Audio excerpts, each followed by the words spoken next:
Oi, gente! Olha, sempre de novo nos nossos vídeos a gente busca um pouco de novidades da Suécia, como a Suécia, um dos únicos países aqui, ou dos poucos países que foi na situação do corona a um outro caminho. Foi muitas vezes agredido, mas eles continuaram nesse caminho até hoje, com pequenas mudanças. E hoje nós vamos dar uma olhada como é que tá. E pois é, se isso para as futuras pandemias que já foram falado abertamente, que logo vão ter outras pandemias, já estão espalhando novamente medo, né?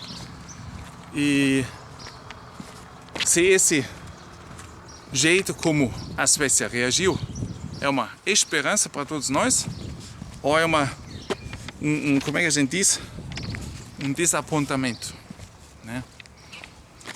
Embora também existam medidas restritivas, a Suécia está em geral muito mais relaxada com a pandemia do que o resto da União Europeia.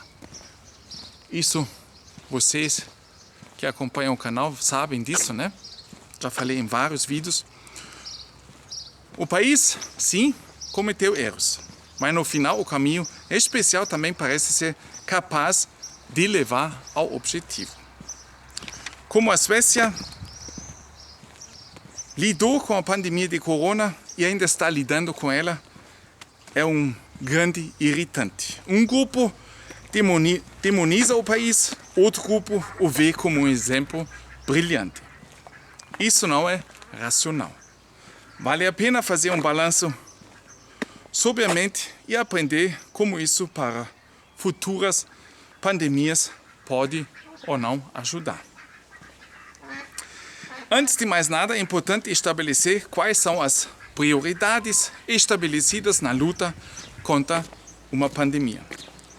As baixas taxas de incidência são o objetivo principal, ou a prevenção de mortes e doenças graves é o objetivo. Isso envolve ponderar quais medidas são apropriadas e proporcionais para alcançar uma ou outra. Esse não é um processo pontual, mas um processo contínuo.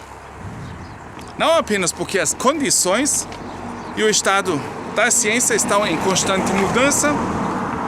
Quanto mais próximo de uma meta, mais difícil se torna justificar as restrições. Na realidade, nunca será possível evitar todas as mortes ou mesmo todas as infecções. Isso é lógico. Tu pode fazer o que quiser. Tu não vai poder evitar tudo. Na realidade, nunca será possível. Em algum momento, é preciso chegar a um acordo, por mais difícil que isso seja, para alguns aceitarem. As comparações nem sempre são fáceis. Diferentes condições climáticas, densidade populacional, exato, sistemas políticos, administrativos, econômicos, de saúde e sociais, estruturas etárias, distribuição de riqueza e mentalidades da população são apenas algumas das razões. Lógico, né? Eu fiz certas comparações, né? Mas é lógico, quando a gente pega os números, a gente também tem que observar isso ali. Em princípio, a Suécia tem trabalhado principalmente com recomendações e regras gerais de higiene. Certo? Recomendações e regras de higiene. Nunca houve uma obrigação de máscara no país. Ginásios, restaurantes e lojas permaneceram abertos, mesmo depois de serem apertados por uma nova lei pandêmica em janeiro. Nós também comentamos aqui. Entretanto, havia restrições quanto ao número de clientes e visitantes. Razão pela qual os cinemas e teatros, entre outros, fecharam por serem anti-econômicos. Por exemplo, eles tinham baixado o número de pessoas que podiam se sentar junto na mesa no restaurante para 8 pessoas. Tá? Se eu me lembro certo. Talvez um ou outro vive na Suécia e pode confirmar isso para nós. As escolas também não eram normalmente fechadas. Entretanto, o governo restringiu o comparecimento obrigatório. Os alunos da escola primária tinham aulas normais. Na segunda etapa, estavam nas mãos da administração da escola, dependendo da infecção, que eles pudessem encomendar o ensino à distância, completo ou parcial. Basicamente, apenas instituições estatais e universidades foram fechadas. Então, se você estiver na Suécia e teve agora os últimos 15, 16 meses por lá, dá um comentário para nós se isso tudo confere, certo? Porque vocês sabem, a gente pega as informações no internet livre, a gente vai juntando várias informações, mas sempre no meio disso também podem acontecer erros, né? Ninguém é livre de erros. O que pode ser comparado até certo ponto são os números, especialmente os números da mortalidade. Aqui, a Suécia cometeu erros no início da pandemia e não protegeu suficientemente os grupos vulneráveis, especialmente os residentes de lares de idosos e outras instalações de cuidados.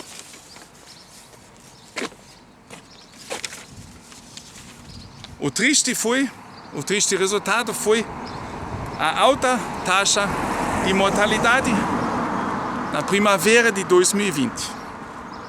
Depois que a Espanha, França, Itália, Grã-Bretanha ainda tiveram o maior número de vítimas em março, servo espera em março e abril. A partir de maio, a Suécia contou o maior número de mortes de coringa em relação à população. Com números em quedas.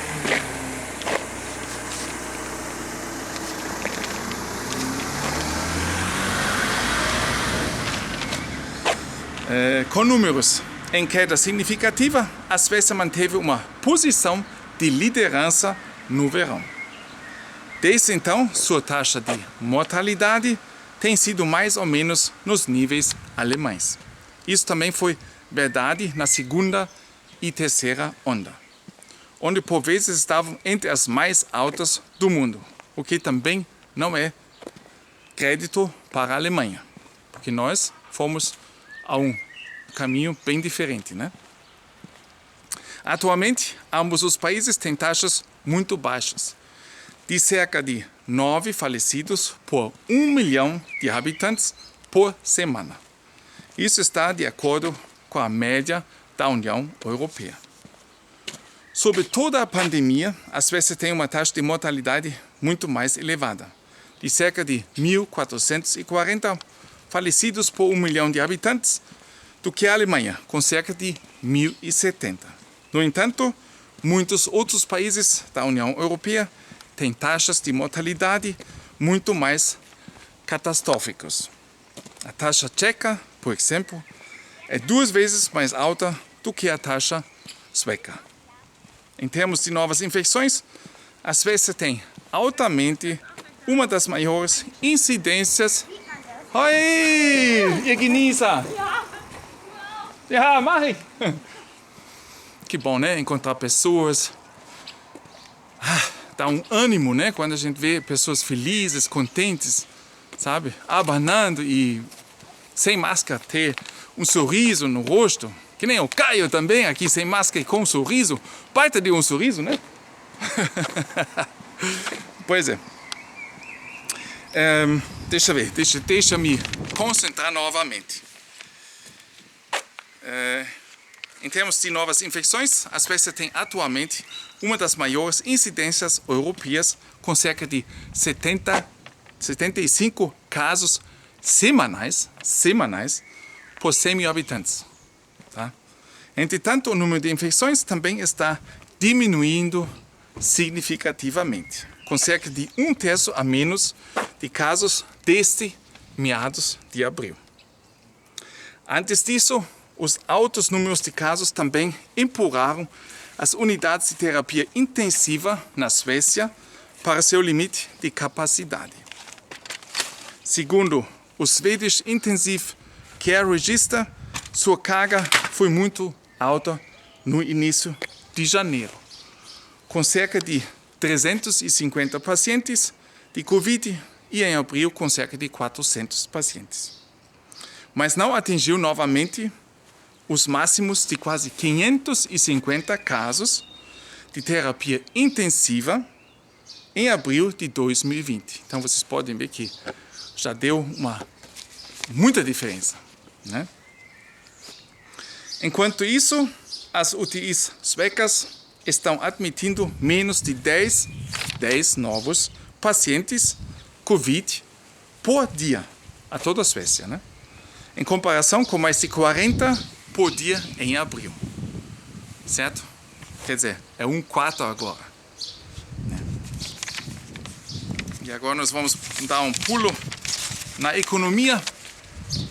De acordo com o Eurostat, no primeiro trimestre de 2020, o produto interno bruto, o BIP, desculpem, da União caiu 3,4%, na Alemanha 2% e na Suécia 0,9%.